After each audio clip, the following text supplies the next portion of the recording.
Title: The Sorcerer's Apprentice. Once upon a time, in a quaint village nestled between rolling hills and whispering forests, there lived a wise and powerful sorcerer. His name was Master, and his reputation for wisdom and magic was renowned throughout the land. He had an apprentice named Hans, a young and eager lad with a heart full of curiosity. Hans admired Master Huber greatly. Every day he watched in awe as the sorcerer performed incredible feats of magic, summoning storms, turning objects into gold, and even speaking with the stars. Hans dreamed of one day such power himself, but for now, he was content to assist his master in the magical arts. One day, Master Huber received a summons from the king, requesting his presence at the palace for an important matter. The sorcerer prepared for his journey, instructing Hans with a list of tasks to complete in his absence. "Remember, Hans," Master Huber said, "I will be gone for only a short while. Take care of the house and the magical artifacts. Do not attempt any magic yourself." Hans, though eager and enthusiastic, promised to follow his master's instructions. As soon as Master Huber left, Hans found himself alone in the grand, mysterious workshop. The room was filled with ancient scrolls, shimmering potions, and enchanted objects. Hans's eyes were drawn to a large, intricately carved staff resting on a pedestal in the center of the room. It was said that this staff was imbued with great power and could perform extraordinary magic. Unable to resist the temptation, Hans decided to try his magic. He remembered some of the spells Master Huber had taught him, but they were always done with careful guidance. Now, without anyone to supervise, Hans felt both nervous and exhilarated.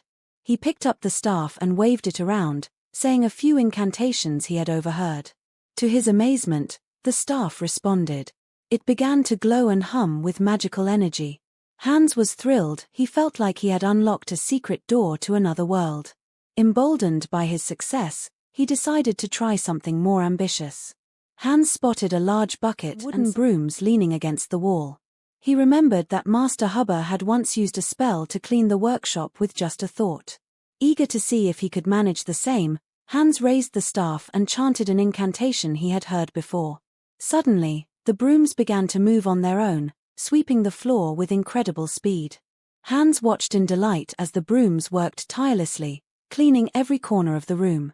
But as time passed, the brooms didn't stop. They continued to sweep and sweep, pushing the dirt and debris into piles. Soon, the room was filled with a whirlwind of dust and chaos. Panic set in as Hans realized he had no idea how to stop the brooms.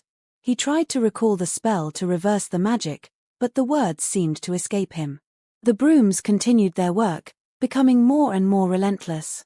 The dust clouds grew thicker, and the once orderly workshop was now a scene of complete disarray. Desperate for a solution, Hans grabbed the staff and tried to break the spell with his own hands. But the magic was too strong for him to control. The brooms multiplied, creating an army of cleaning tools that seemed determined to turn the workshop into a messier place than before. Hans fell to his knees, feeling helpless. He wished he had listened to Master Huber's warnings about overstepping his boundaries.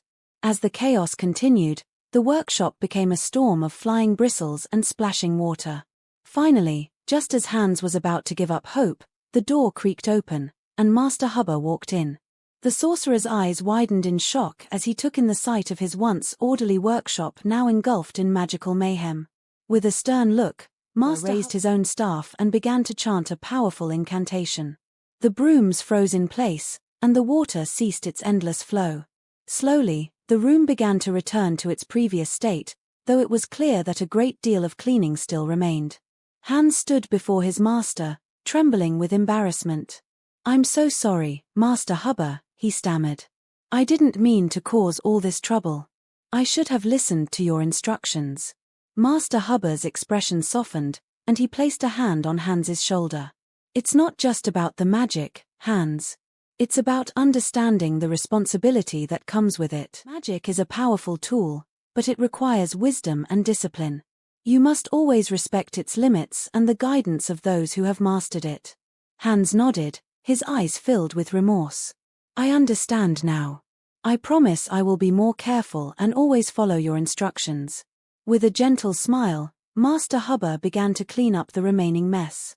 Hans joined in, working diligently to restore the workshop to its former glory. As they worked side by side, Hans reflected on the lesson he had learned about the importance of respecting boundaries and using power responsibly. From that day forward, Hans continued his training with renewed dedication. He learned to approach magic with humility and respect, understanding that true mastery came not only from knowing how to wield power, but also from knowing when and how to use it wisely. And so, the apprentice grew into a skilled sorcerer, always mindful of the lessons he had learned. The village flourished under the wise guidance of Master Huber and his capable apprentice, and the magical workshop once again became a place of wonder and wisdom. And they all lived happily ever after, surrounded by magic and the lessons learned from the past.